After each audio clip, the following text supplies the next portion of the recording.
Howdy folks, and welcome to the Hillbilly Kitchen. Today we're going to be making old-fashioned Divinity.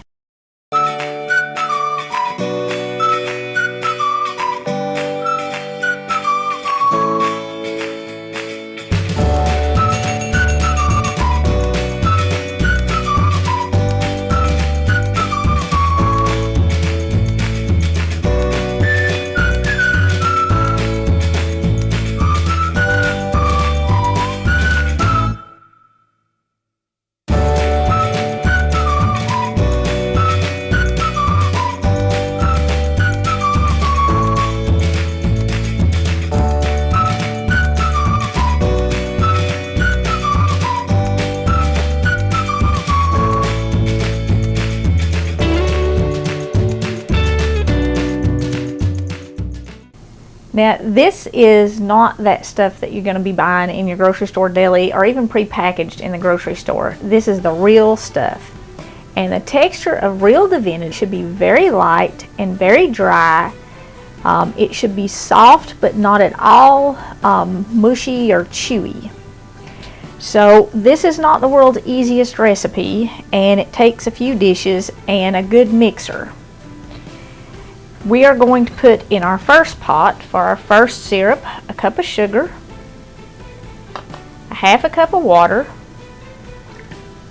and 1/8 of a teaspoon of cream of tartar. And we'll add this in first, and this pan we will heat to about 240 degrees. And what that means is when it gets hot, I'll be able to pick it up on the spoon and it will form a string about 6 inches long before it breaks. Now you need 3 egg whites, and we're going to beat them while we're heating this. And in our second pot, we're going to put 2 cups of sugar and 1/4 cup of water, 1/4 teaspoon of salt, and 2/3 cup of corn syrup. And this pot here is going to get heated to 280 degrees, which is called a medium crackle. And we're going to test that. I have a glass of water already on my stove, and when we drop the syrup off of the spoon into the water, it should form a ribbon that holds its shape. Okay, and we also need a cup of finely chopped pecans, and there's other stuff you can add to Divinity too, but this is kind of the basic recipe, and a teaspoon of vanilla. These go in after we've added everything else and it's all mixed. I'm going to set these over here. Before you start actually cooking your Divinity, you want to make sure that you have everything ready. Like, I have greased my pan that I'm going to pour it in once I get it cooked. I also have put a little butter on a spatula and a couple of spoons, and I'll use those to kind of handle it with after it's done and press it into the pan and get it smoothed out and stuff. You will need those because it's going to be pretty sticky when it's wet. Okay, move these over here and get our eggs. You also want to have something to sit all of your stuff on while you're cooking this, because this stuff does get sticky, so you don't have to scrub it off your countertop. And I'm just using a paper plate. Once I whip up my eggs and I add my first syrup, I'm going to have to change my mixer and put the paddle on it, because this whisk will not stand up. I'm sure that you can mix this stuff by hand, because this recipe is actually older than electricity. But here's the problem with mixing it by hand: it takes forever. So I would definitely use an electric mixer to mix it. And I'm pretty sure that 1 or 2 old hillbilly women have probably been hand mixing this stuff, and it's taken so long that they literally dropped dead while they were mixing it. But anyway, we're going to start this because we have to get it pretty hot on about medium high.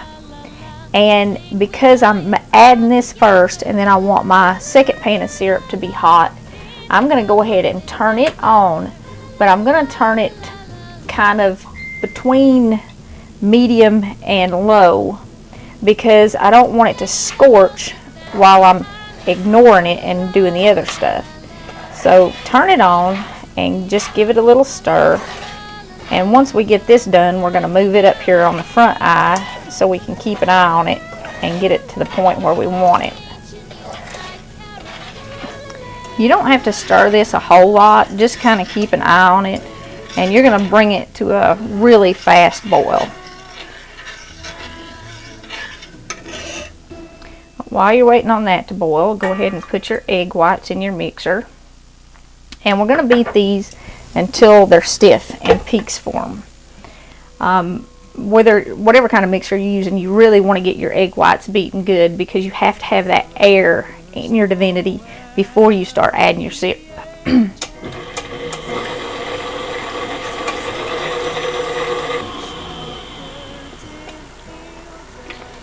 My egg whites are pretty stiff, but I am going to scrape the sides of my bowl just a little bit, because some of them are up on the sides and I want to get them all in there. I don't want any just wet chunks of egg white in my Divinity when I start adding my syrup. And this part here is not bad if you're using a hand mixer, because you don't really need to stir this syrup a whole lot. Just kind of keep an eye on it. It's not going to be bad to scorch because it doesn't have any milk or anything in it like your fudge was. But when you start adding the syrup to this, you want to actually mix it while you add it, if it's at all possible. So if you've got a teenager in the house, or drag your husband in the kitchen or something and have somebody pour the syrup in while you mix it, if you don't have a stand mixer.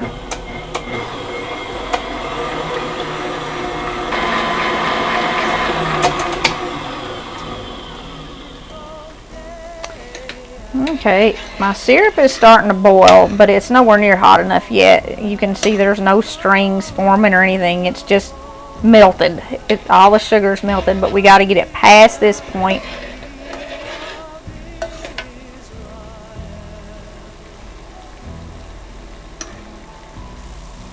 Yeah, I said you don't have to stir this syrup a whole lot. You really can't stir it a whole lot, because if you stir it constantly, it will never reach that 240 degrees, because as you stir it, you actually cool it down.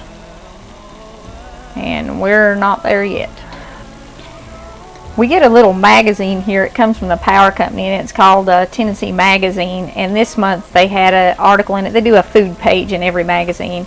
And this month it was on homemade Divinity. And they had a few recipes in there. They did not have this recipe. And they had a quick version of it, the more modern version that's a little chewier than this and stuff. But they had tips, and in my opinion, you cannot make this stuff on a cloudy day. You will absolutely let the smoke out of your mixer. But in that article, they said it is harder to make it on a rainy day because the humidity affects it. But all you have to do is double the mixing time. Well, when you start mixing this, you will see that doubling the mixing time is nearly impossible, because it gets really, really thick and really, really stiff and difficult to mix. So I wouldn't even attempt this on a cloudy day or rainy day. I have before, and I did let the smoke out of my mixer. It literally burned my mixer up trying to mix it. So pick a dry day for this. The fudge you can make work if it's raining, but this you really can't. You need a dry day.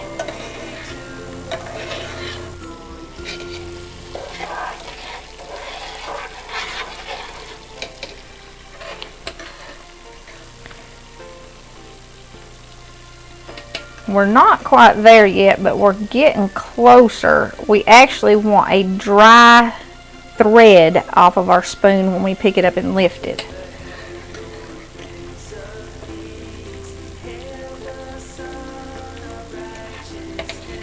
It's definitely getting thicker, and the smell has changed.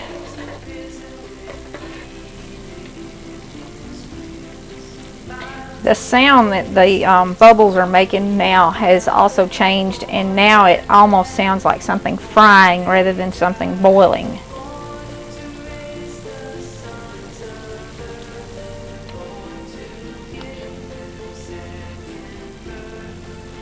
Okay, I'm starting to get really thin strings now. It almost, you probably are not going to be able to see this on the camera, because it almost looks like a hair on the end of my spoon. when it drips off, and that's what you're looking for. I really don't know if you can see it or not, but that's what you want. It looks like I have, when the drop drips off, it looks like I have a hair on the end of my spoon. And that one actually went all the way down to the pan. So I'm going to move this off of my heat, and I'm going to move this one up here. Now I have had this one on the back eye, and I've started to heat it up because it has to get all the way to 280 degrees before we add it into our Divinity. And this one you are going to have to stir just a little bit more than you did the first syrup because it has that corn syrup in it. So turn your mixer on, and very slowly you're going to add this.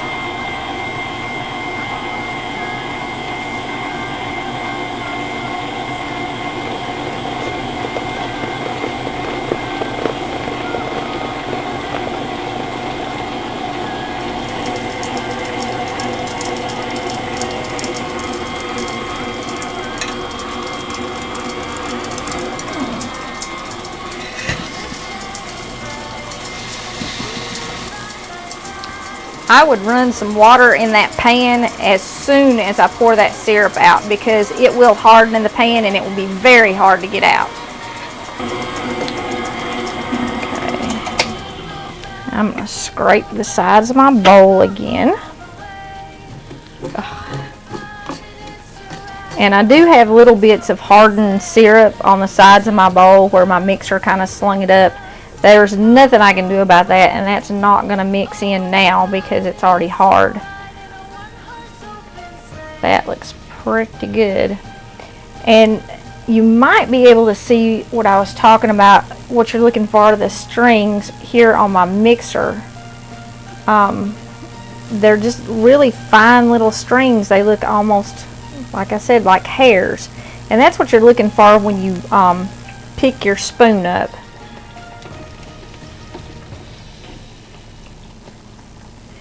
Right here is a good one. Get it up close so you can see it.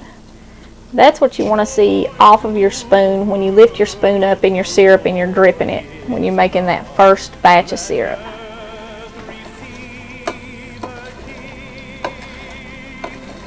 Now I've gotten this pan up to about the same temperature that the last one was when we actually mixed it into the Divinity because I'm already starting to get the strings on my spoon. But we have to get this pan of syrup 40 degrees hotter, or about 40 degrees hotter. It has to go all the way up to 280 if you're using a thermometer.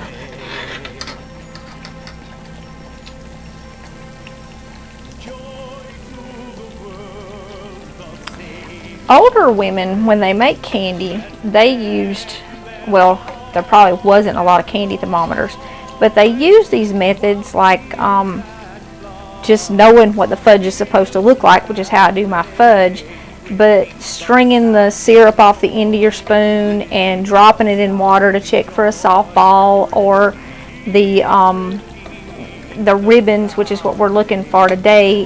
What we're doing today is called a medium crackle, and it's going to form a ribbon that will hold its shape, but it shouldn't break as soon as you touch it. And a hard crackle is a ribbon that will break as soon as you touch it. When you drip it down in the water, it'll break. The fudge is like a soft ball. When you drop it in the water, if you were using the water to test it, and you dropped it down in the water, it should be a soft ball when you take it out of the water. But they did that because a candy thermometer does not allow for things like humidity and altitude and stuff like that, which all affects how your candy comes out. But if you drop it in the water, or you see the string or the color change in the syrup, then you know your candy is going to come out no matter what the humidity is or what altitude you're at. If you happen to live at extremely high altitudes, it is definitely going to change how you make candy. It's also going to change it if you live right at sea level. I'm going to drop a little bit of this in here and see what it does. Oh.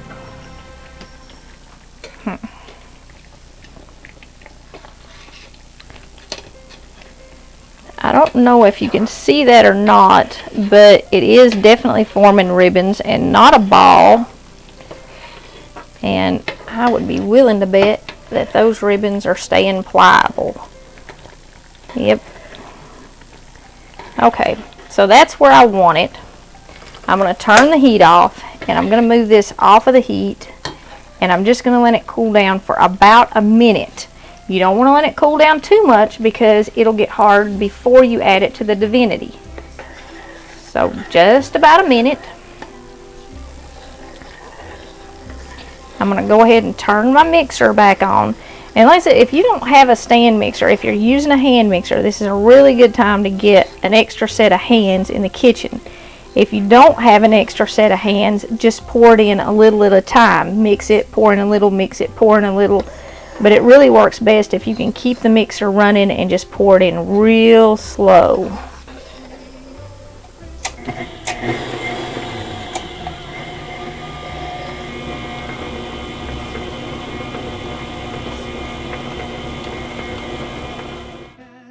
I'm going to mix this for at least 5 minutes until it gets really, really stiff. You can see right now it's really, really sticky, and I do not want that.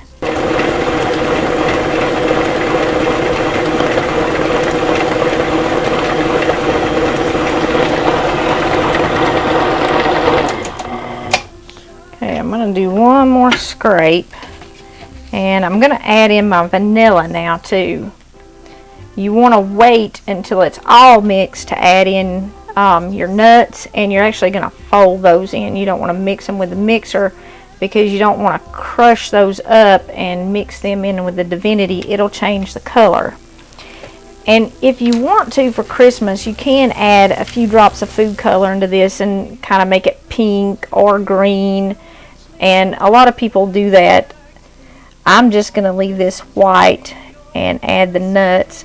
You can also add little pieces of candy fruit, but you want to make sure it's finely chopped, like cherries and pineapples and stuff. And that really makes it pretty, and a lot of people do that too, but those are just options. You can see it's still super sticky and super stringy. It's almost like marshmallow cream at this point, and that's not what you're looking for, so we're going to keep mixing it. That article that I read, you know, it said just double the mixing time. Well, doubling the mixing time would it would exceed the duty cycle on any home mixer. This is a heavy duty mixer here, and it would far exceed the duty cycle on this mixer. So to make this on a rainy day, like I said, in my opinion, it's impossible to get it to come out right.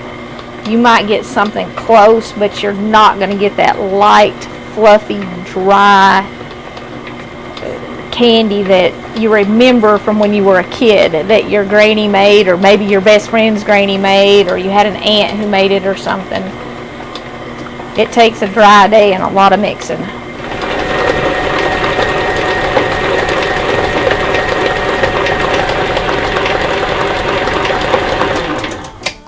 Okay, this is pretty stiff now. I have probably reached the limit of this mixer. I've mixed it about 8 or 9 minutes, and you can tell how stiff it is because it's making my mixer jump. It's still going to be really sticky and really hard to work with, but if you can see here, it's actually stringing all the way from the beater down into the bowl.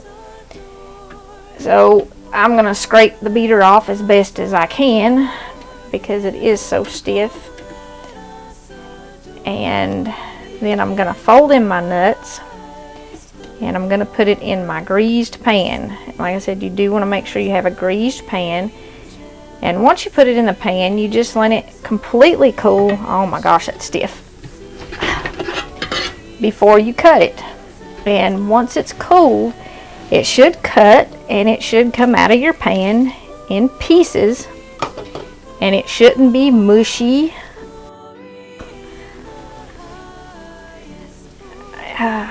And it should not be chewy. If you're making homemade candy to give away, this is a really special addition to add to it, because I don't know anywhere where you can buy real old-fashioned homemade Divinity anymore. And like I said, it just does not taste like that stuff in the store, and not very many people make it anymore because it is pretty difficult to make, and it is kind of hard to get it to come out. Make sure you pick a dry day, and make sure you get that syrup hot enough before you add it. Yeah, and give this a try this year. If it doesn't come out perfect, nobody's gonna know, because like I said, very few people still make this, and almost nobody knows how to make it this way, because the only place that I could find this recipe is in a cookbook that I have. It's the one that I said my mom bought me before I ever got married, and that cookbook is 70 years old now, so it's a really old recipe, and I don't think the recipe originated in that cookbook. Get some of my greased utensils out here now to work with this. It's still pretty warm, and it's melting the butter that I had on my spoons off, and then it's sticking to my spoons. You do want to be careful if you have little kids in your kitchen when you're making this, because it gets so hot and it's so sticky. If they get it on them, it's going to burn them and stick to them. Of course, you want to be careful with yourself too. I mean, 280 degrees, you're talking about a pretty bad burn pretty quick, and it's not going to come off because it's sticky. It's going to stick and continue to burn. That's why I said if you've got a teenager, get them in the kitchen and let them pour it in your bowl. But I probably would be careful about having young kids around it.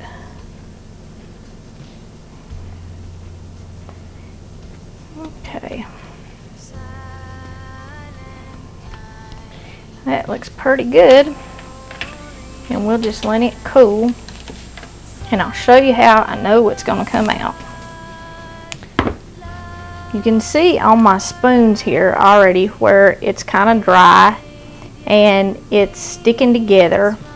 That's how you know it's going to come out right there. And until you get to the point where you're putting it in a bowl, there's no way to tell. But when you put it in your bowl, or I mean when you put it in your pan and spread it out, if you get the little pieces like this that are kind of dry and they hold their shape, then you've done it. Your Divinity's come out. You don't have to worry about trying to do any more if you're making it for some kind of special occasion. So thanks for joining us in the Hillbilly Kitchen. I hope your Divinity comes out this year. Dry day for sure. Don't forget to click like and subscribe before you leave, and we'll see you next time.